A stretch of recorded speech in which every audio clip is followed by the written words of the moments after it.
칠흑 같은 어둠이 깔린 방 안에서 이문석은 자신의 심장박동 소리가 고막을 때리는 것을 느꼈으며 거칠게 몰아쉬는 숨을 억누르려 입술을 굳게 깨물었으나 등 뒤에서 느껴지는 서늘하면서도 달콤한 여인의 향기까지는 막을 길이 없었다. 문고리가 달그락거리는 소리조차 나지 않았는데 어느새 머리맡에 앉아 차가운 손길로 자신의 이마를 짚는 여인의 존재는 현실이라기엔 지나치게 비현실적이었고 꿈이라기엔 살을 파고드는 감각이 너무도 선명하여 그는 온몸의 털이 곤두서는 공포와 묘한 해방감을 동시에 맛보았다.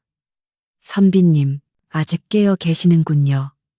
라고 속삭이는 그 목소리는 마치 옥구슬이 쟁반 위를 구르는 듯 청아했으나 그 이면에는 천년의 한이 서린 듯한 서늘함이 서려 있어 문석은 감히 뒤를 돌아볼 엄두도 내지 못한 채 뻣뻣하게 굳은 몸으로 낡은 이불자락만 움켜쥐고 있었다.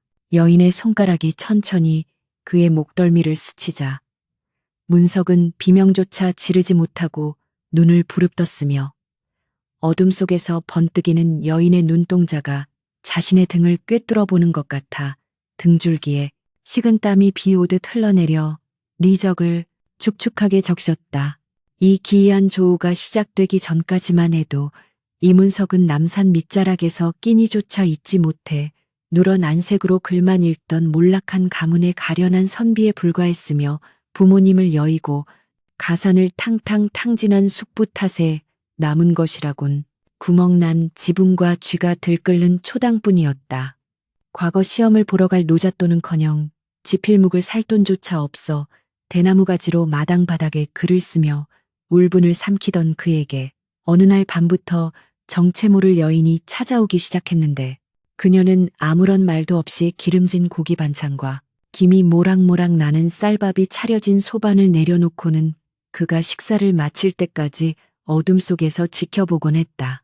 처음에는 도깨비의 장난인가 싶어 밥상을 걷어차기도 했고 귀신이라 여겨 부적을 써 붙이기도 했으나 굶주림에 지쳐 정신이 혼미해질 때쯤 코끝을 찌르는 하얀 쌀밥의 향취는 인간의 자존심보다 강렬했기에 그는 결국 짐승처럼 밥그릇에 머리를 박고 음식을 탐했다. 여인은 그가 밥을 먹는 동안 단 한 번도 얼굴을 제대로 보여주지 않았으며 오직 달빛이 구름 사이를 빠져나올 때 언뜻 비치는 하얀 소매 자락과 칠흑처럼 검고 긴 머리카락만이 그녀가 실존하는 존재임을 증명할 뿐이었다. 문석은 여인이 가져다 주는 음식으로 기력을 회복하자 가슴속 깊은 곳에서 정체 모를 의구심과 두려움이 피어올랐으며 혹시 자신이 금기시되는 요물에게 홀려 정기를 빼앗기고 있는 것은 아닌지 매일 밤 뜬 눈으로 밤을 지새우며 그녀의 정체를 밝히기로 다짐했다.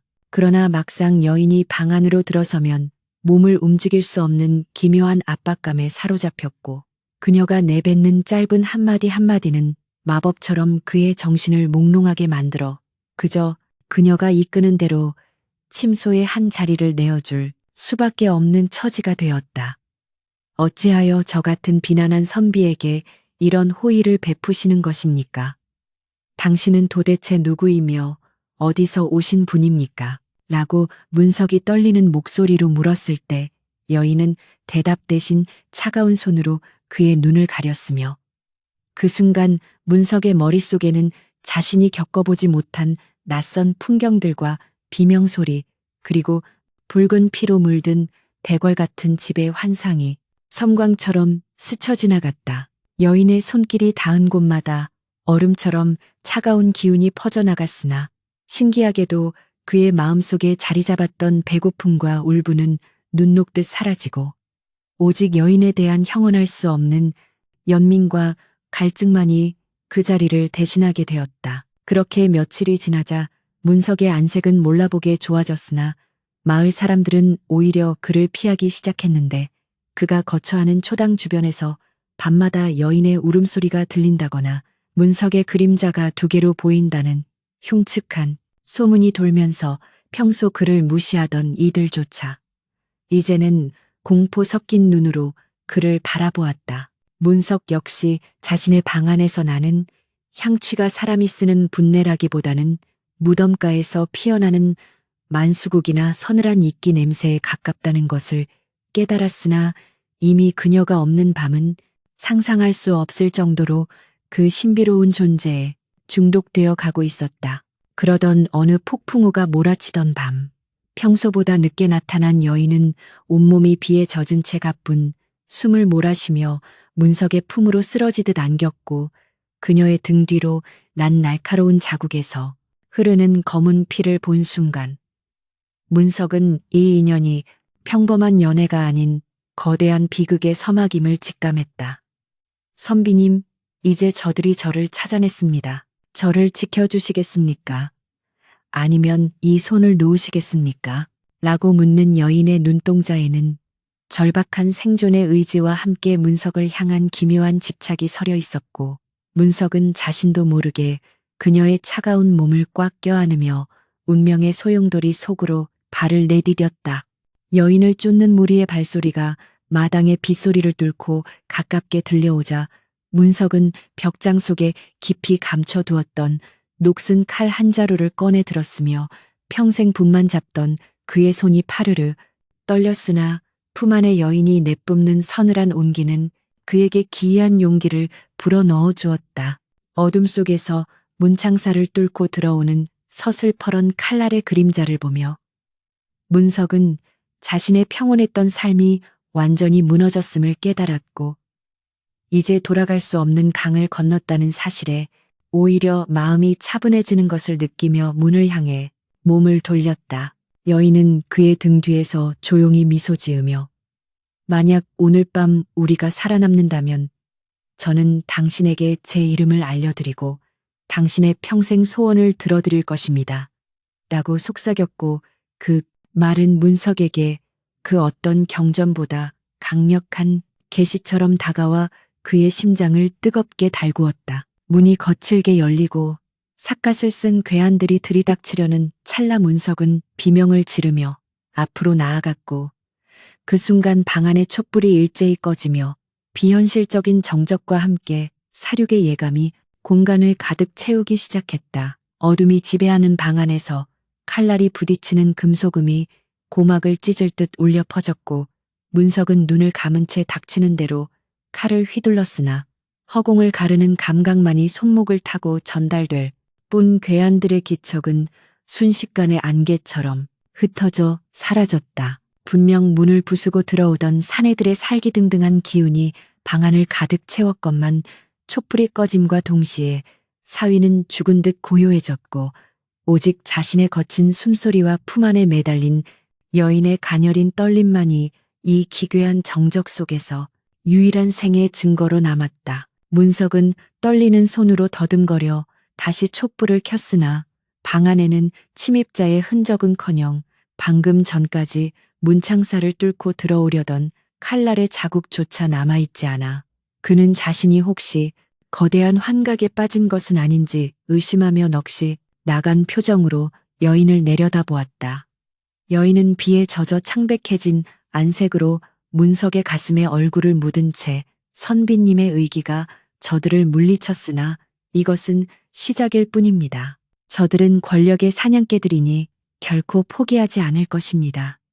라고 나지막이 읊조리며 그의 옷소매를 더욱 꽉 움켜쥐었고 그 손길에서 느껴지는 절박함은 문석으로 하여금 공포를 넘어서는 보호 본능을 일깨우게 했다. 날이 밝자 어젯밤의 소동이 무색하리만큼 세상은 평온해 보였으나 문석의 집 주변에는 전례 없는 긴장감이 감돌았으며 마을 사람들은 문석의 집 근처를 지날 때마다 부적을 던지거나 침을 뱉으며 그가 요물과 통정하여 마을에 재앙을 불러올 것이라 수군거렸다. 특히 마을의 대지주의자 탐욕스럽기로 소문난 박진사는 문석이 갑자기 기력을 회복하고 밤마다 정체 모를 여인을 들인다는 소문을 듣고는 그것이 필시 숨겨진 보물이나 금지된 주술과 관련이 있을 것이라 확신하며 자신의 사욕을 채울 기회를 엿보기 시작했다.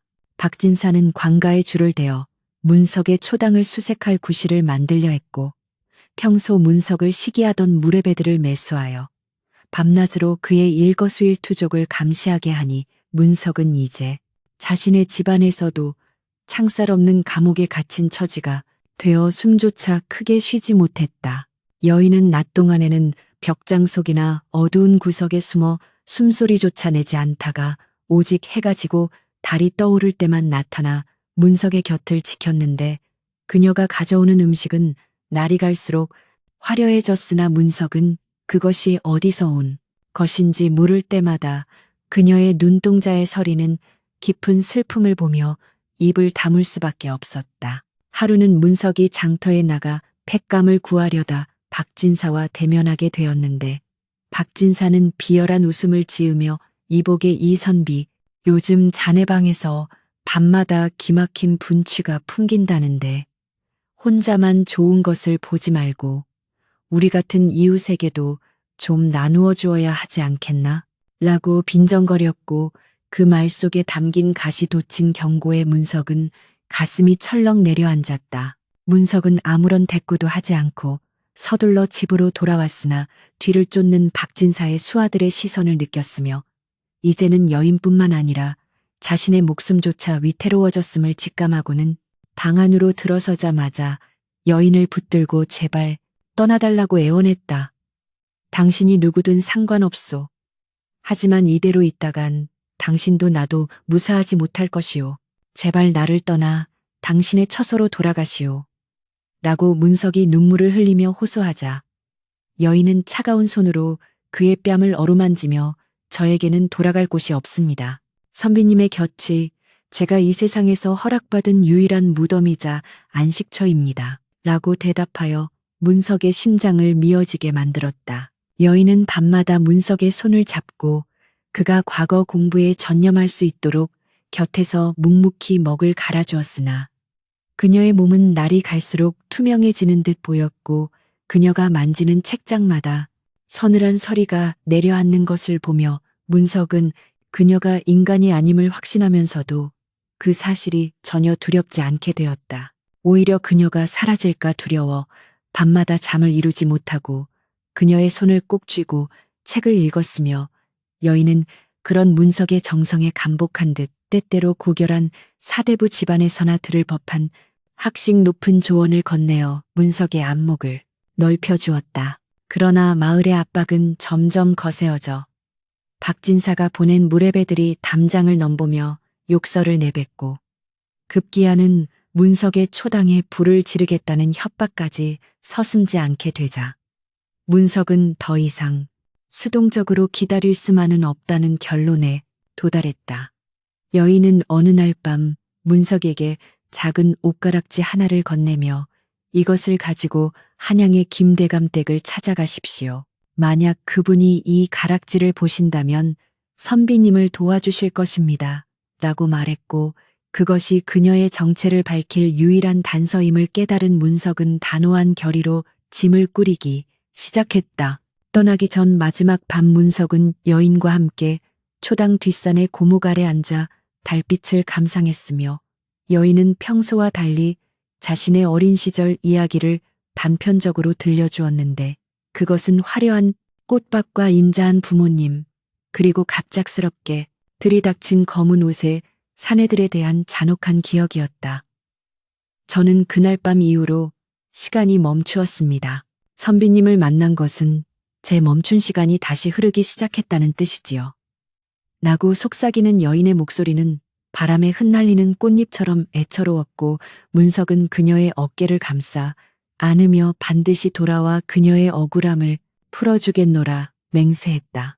하지만 그들이 이별의 정을 나누는 사이 박진사는 이미 관아의 포졸들을 이끌고 산 아래까지 들이닥치고 있었으며 숲속에서 번뜩이는 횃불의 무리는 마치 굶주린 늑대들의 눈빛처럼 문석과 여인을 압박해 들어왔다. 문석은 여인을 바위 뒤에 숨기고 자신은 옷가락지를 품에 품은 채 벼랑 끝으로 내몰렸으며 멀리서 들려오는 박진사의 가소로운 웃음소리를 들으며 그는 이 시련이 자신의 운명을 시험하는 신의 장난임을 깨닫고는 거칠게 몰아치는 밤바람 속으로 몸을 던질 준비를 했다. 절벽 아래로 몰아치는 강한 바람이 문석의 가끈을 세차게 흔들었으며 박진사가 이끄는 포졸들의 횃불은 마치 지옥의 불꽃처럼 산길을 따라 뱀의 형상으로 길게 늘어서서 그를 조여왔고 그는 품 안의 옷가락질을 더욱 세게 움켜쥐며 결연한 눈빛으로 어둠을 응시했다.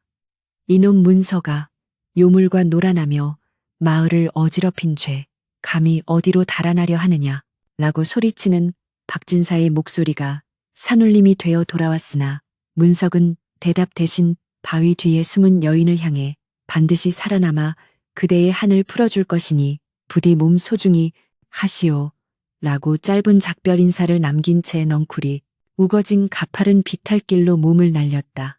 가시덤불이 살을 파고들고 옷가지가 찢겨나가는 고통 속에서도 그는 멈추지 않았으며 뒤에서 들려오는 관아 무리들의 함성과 개 짖는 소리를 뒤로 한 채 오직 여인이 일러준 한양의 김대감댁을 향해 피투성이가 된 발을 내디뎌 어둠 속으로 자취를 감추었다. 여인은 멀어지는 문석의 뒷모습을 보며 소리 없이 눈물을 흘렸고 그녀의 눈물이 닿은 자리마다 서늘한 서리가 내려앉아 추격자들의 발을 묶었으며 그녀 또한 안개처럼 흩어져 산속 깊은 곳으로 숨어들었다. 천신만고 끝에 한양에 도착한 문석은 며칠을 굶주려 초췌한 몰골로 김대감의 저택 앞에 당도했으나 문지기들은 거지의 형상을 한 그를 발길질하며 쫓아냈고 그는 문 앞에 차가운 바닥에 엎드린 채 여인이 준 옷가락질을 높이 치켜들며 대감을 뵙게 해달라고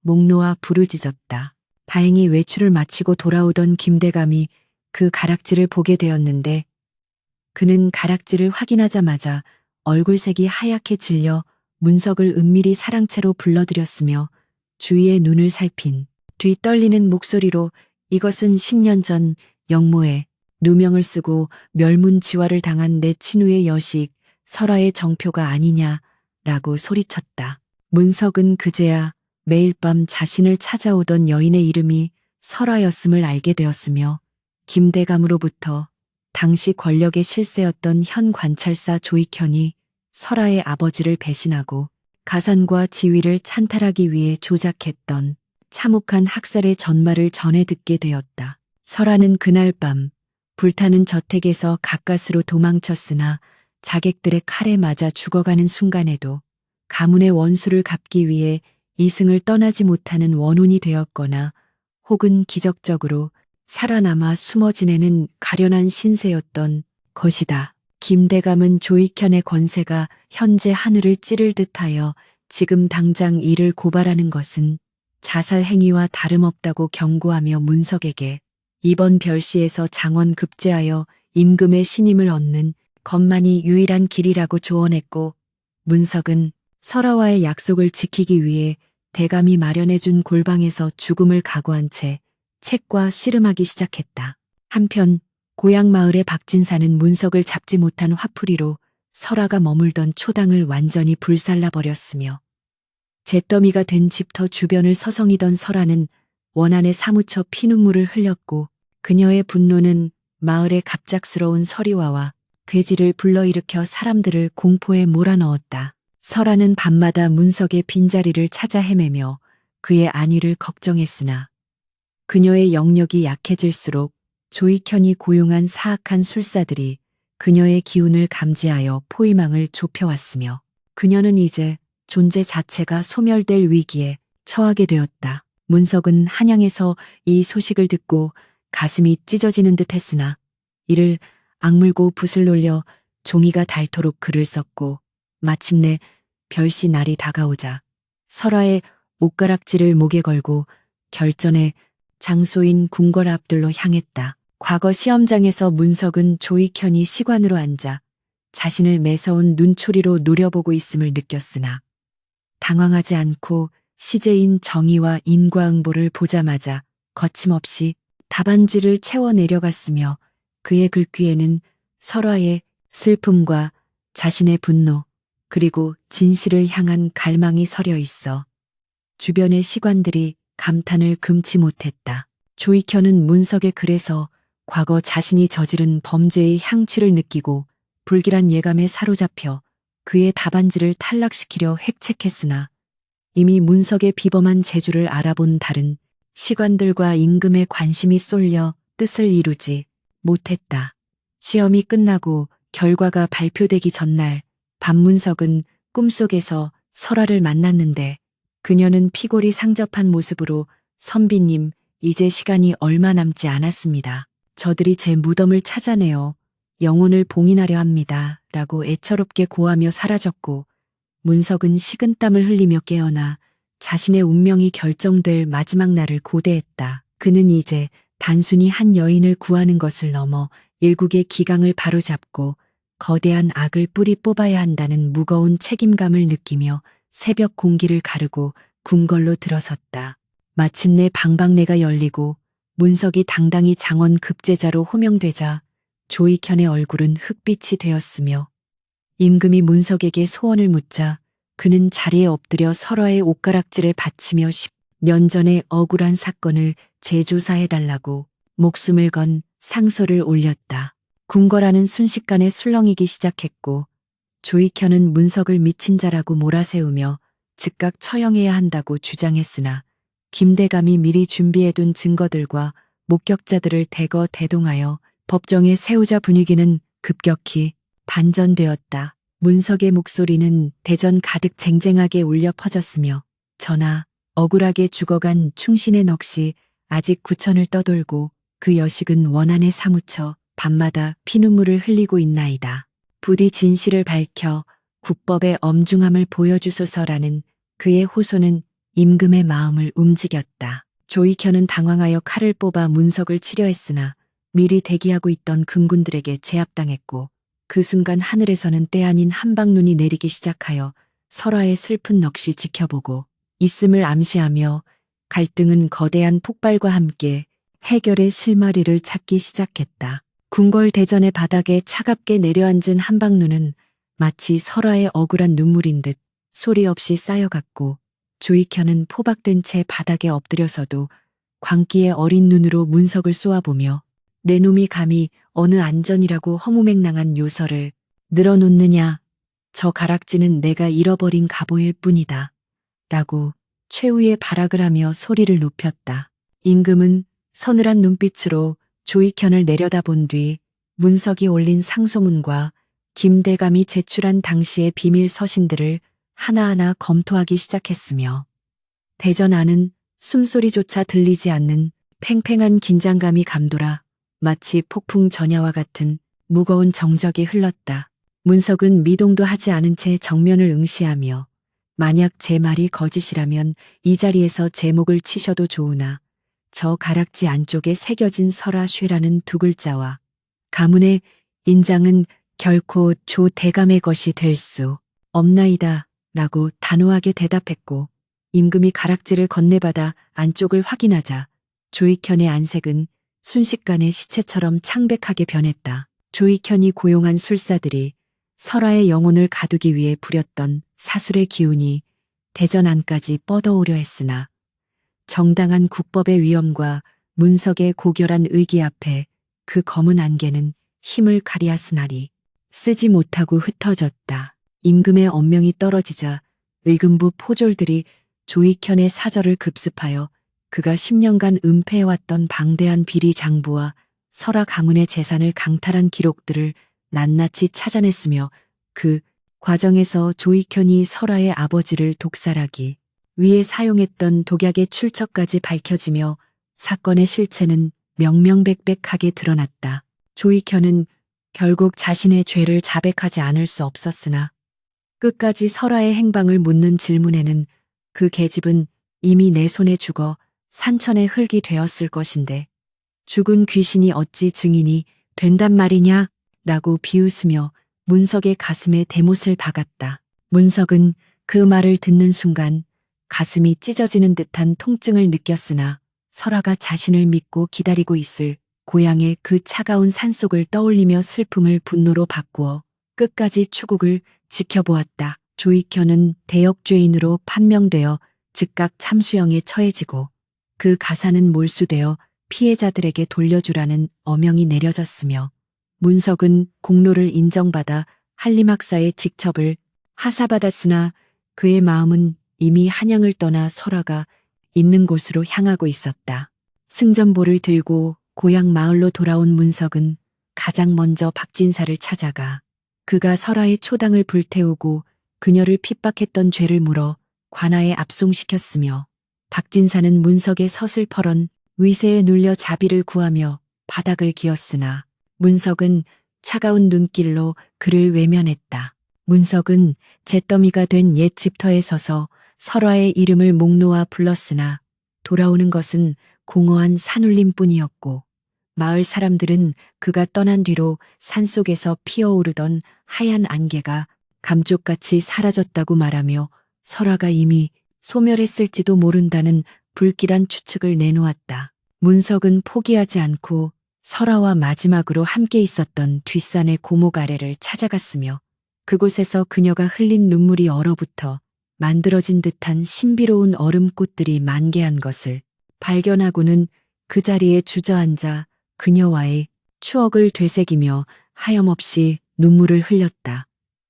설아 낭자, 내가 왔소.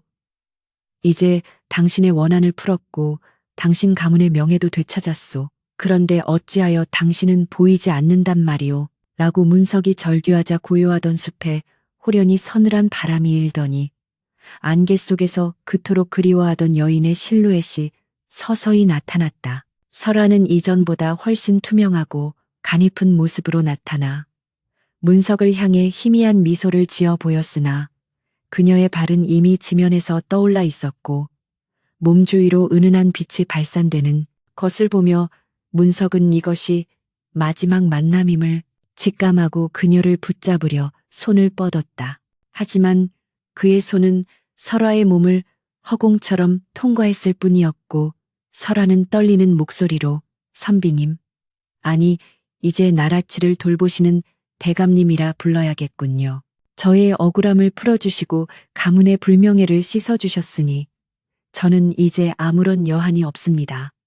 라고 말하며 고개를 숙였다. 그녀는 자신의 소임을 다했기에 이제 이승의 굴레를 벗어나 하늘로 돌아가야 한다는 사실을 담담히 받아들이고 있었으나 문석은 그녀를 보낼 수 없어 그녀의 발치에 엎드려 제발 조금만 더 머물러 달라고 애원하며 통곡했다. 설화는 차가운 영혼의 손길로 문석의 머리를 쓰다듬으며 우리의 인연은 여기까지이나 선비님이 보여주신 진심은 제 차가운 죽음 속에서도 영원히 따뜻한 등불로 남을 것입니다. 부디 좋은 관원이 되어 백성들의 눈물을 닦아주소서 라는 마지막 당부를 남겼다. 달빛이 가장 밝게 빛나는 순간 설화의 몸은 수천 개의 나비 같은 빛 조각으로 변해 하늘로 흩어지기 시작했으며 문석은 멀어지는 그녀의 환영을 향해 나중에 아주 나중에 내가 저 세상에 가게 되면 그때는 정식으로 혼례를 올리고 당신의 지아비가 되겠소 라고 큰 소리로 약속했다. 빛 조각들이 사라진 자리에는 오직 설화가 생전에 가장 아꼈던 하얀 손수건 한 장만이 남겨져 있었고 문석은 그 손수건을 가슴에 품고 밤하늘을 올려다보며 그녀가 남긴 온기를 영원히 잊지 않겠노라 다짐했다. 마을은 다시 평온을 되찾았으나 문석의 가슴 속에는 평생 지워지지 않을 그리움의 낙인이 새겨졌고 그는 이제 한 여인의 연인에서 만백성의 어버이가 되기 위한 무거운 발걸음을 내디디며 산을 내려왔다. 숲을 내려오는 그의 등 뒤로 설화가 마지막으로 보낸 듯한 따뜻한 봄바람이 불어와 얼어붙었던 대지를 녹이기 시작했고 문석의 눈가에는 슬픔과 희망이 교차하는 기묘한 빛, 서리며 대단원을 향한 마지막 막이 오르고 있었다. 세월은 유수와 같이 흘러 어느덧 10수년의 시간이 지났음에도 불구하고 이문석의 집무실 한편에는 여전히 빛바랜 하얀 손수건 한 장과 투명한 빛을 내뿜는 옷가락지가 소중히 보관되어 있었으며 그는 이제 일국의 재상, 자리에 올랐으나 권력의 정점에서도 결코 오만해지지 않고 늘 백성들의 낮은 목소리에 귀를 기울이는 청렴한 관료의 사표가 되었다. 그는 매년 설화의 기일이 되면 화려한 가마와 수행원들을 물리치고 홀로 옛 고향 마을의 초당터를 찾았는데 그곳은 이제 잡초만 무성한 폐허가 되었으나 문석의 눈에는 여전히 매일 밤 소반을 들고 들어오던 여인의 고운 자태와 서늘한 손길이 손에 잡힐 듯 선명하여 그는 늙은 선비의 인자한 미소를 지으며 빈터에 앉아 술 한 잔을 올리곤 했다. 조익현이 처단된 후 나라의 기강은 바로 섰고 설화의 가문 또한 복권되어 그들의 이름은 충절의 상징으로 역사에 기록되었으니 문석은 자신이 평생에 걸쳐 이룬 공적보다도 그 가녀린 여인의 한을 풀어주었던 그날의 약속을 지킨 것을 인생에서 가장 값진 업적으로 여겼다. 그는 진물을 보다가도 문득 창밖을 지나가는 바람소리에서 그녀의 숨결을 느끼곤 했으며 눈이 내리는 겨울밤이면 혹시라도 그녀가 다시 찾아올까 싶어 일부러 방에 문고리를 걸어 잠그지 않은 채 촛불을 밝혀두는 버릇이 생겼다. 어느 추운 겨울날 문석은 기력이 다함을 느끼고 조용히 침소에 누워 마지막을 준비하며 자신의 곁을 지키는 자식들과 제자들에게 사람의 도리라는 것은 거창한 명분에 있는 것이 아니라 단 한 사람의 진심 어린 슬픔을 외면하지 않는 데 있는 것이다. 라고 평생의 좌우명을 유언으로 남겼고 그의 눈가에는 평온한 안식의 기운이 감돌았다. 숨이 가빠오는 와중에도 그는 품속에서 설화의 손수건을 꺼내 손에 꼭 쥐었으며 방 안의 공기가 갑자기 서늘해지면서 수십 년 전 그를 찾아왔던 그 신비로운 만수국 향기가 사방에 가득 차오르자 문석은 비로소 자신이 갈 때가 되었음을 직감하고는 환하게 웃음을 터뜨렸다. 선비님, 오래 기다리셨습니다. 이제 가야 할 시간입니다라는 익숙하고도 그리운 목소리가 귓전을 울렸고 문석은 눈을 감은 채 자신을 향해 뻗어오는 그 차갑고도 따뜻한 손을 맞잡으며 고통도 슬픔도 없는 영원의 공간으로 발을 내디뎠다. 자식들이 통곡하는 소리가 멀어지고 문석의 영혼은 가벼운 깃털처럼 떠올라 하얀 소복을 입고 마당에서 자신을 기다리던 젊은 시절의 설아와 재회했으며 두 사람은 마침내 시공간의 제약을 벗어나 달빛을 타고 은하수 너머로 자취를 감추었다. 다음날 아침 사람들은 재상 이문석이 세상을 떠난 자리에 기이한 일이 벌어졌음을 발견했는데 한겨울임에도 불구하고 그의 침소 주변에는 이름 모를 하얀 꽃들이 만개해 있었으며 그의 얼굴은 마치 사랑하는 정인을 만난 듯 지극히 평온하고 아름다운 미소를 머금고 있어 보는 이들로 하여금 경외심을 느끼게 했다. 이 이야기는 훗날 야담으로 전해져 가난한 선비의 진심이 원혼의 한을 풀고 천명을 바꾸었다는 전설이 되었으며 남녀노소 할 것 없이 진정한 사랑과 신의의 가치를 되새기게 하는 교훈으로 남게 되었다. 사람들은 살아가며 억울한 일을 당하거나 외로움에 사무칠 때면 남산 및 어느 초당에서 밤마다 등불을 밝히던 선비와 그를 찾아온 이름 없는 여인의 이야기를 떠올리며 인과응보에 섭리가 살아있음을 믿고 다시금 삶의 의지를 다지곤 했다. 비록 육신은 흙으로 돌아가 흔적도 없이 사라졌으나 두 사람이 나누었던 고결한 인연은 밤하늘의 별빛처럼 남아 후세 사람들의 가슴 속에 영원히 지지 않는 꽃으로 피어났고 그리하여 세상은 조금 더 따뜻하고 정의로운 곳으로 변모해갔다. 달빛 아래 정인이 만나는 밤이면 사람들은 바람결에 실려오는 은은한 분내를 맡으며 그것이 혹시 이승과 저승을 넘어 다시 만난 두 사람의 즐거운 유람 소리가 아닌지 고개를 들어 하늘을 보곤 했으며 진실된 마음은 죽음조차 갈라놓을 수 없다는 것을 깨닫게 되었다. 문석과 설화의 이야기는 그렇게 역사의 한 페이지이자 민초들의 가슴속 깊은 환상으로 자리 잡았고 오늘날까지도 비 내리는 밤이면 어느 가난한 문사의 방에 이름 모를 여인이 찾아와 먹을 갈아준다는 기묘한 이야기가 끊이지 않고 전해 내려오고 있다. 결국 인생이란 짧은 꿈과 같으나 그 꿈 속에서 우리가 남긴 사랑과 정의의 흔적만이 영원히 지워지지 않는 유일한 진실임을 이 이야기는 우리에게 소리 없이 웅변하고 있는 것이다. 칠흑 같은 어둠 속에서도 빛을 잃지 않았던 두 사람의 연정은 이제 전설이 되어 만인의 가슴 속에 평안을 전하며 기나긴 야담의 막을 내리니 하늘에는 오직 청명한 달빛만이 세상을 골고루 비추고 있을 뿐이었다.